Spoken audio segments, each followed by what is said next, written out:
Welcome. In this video, I'll show you how to link Visual Studio Code to GitHub. Alright, if you find this video helpful, please leave a like and subscribe to the channel for more such tutorials. Now, first up, you need to sign in right here at the very top. So just click on it and continue with GitHub or Google. Alright, so I'm just going to go ahead and click on continue with GitHub right here.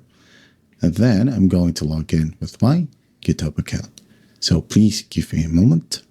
Now in the pre-sign-in process, you'll have authorized Visual Studio Code right here. So just click on it. Now it's going to open up Visual Studio Code. So just click on this button and in a moment you should now be logged in.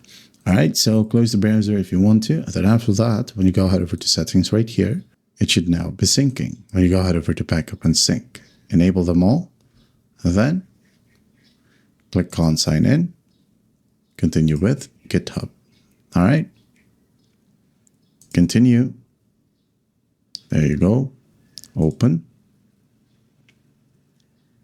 Check it out. As you can see here, settings sync is turned on. Now, after that, all you got to do is just go ahead over to the extension section, click on it and find GitHub.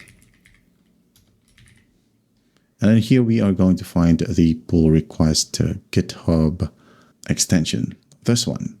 All right, so just basically click on install, wait for the process to finish, and after that, you're good to go. All right, and that is how you link a Visual Studio Code to GitHub. I hope this video helps, and I'll see you in the next one.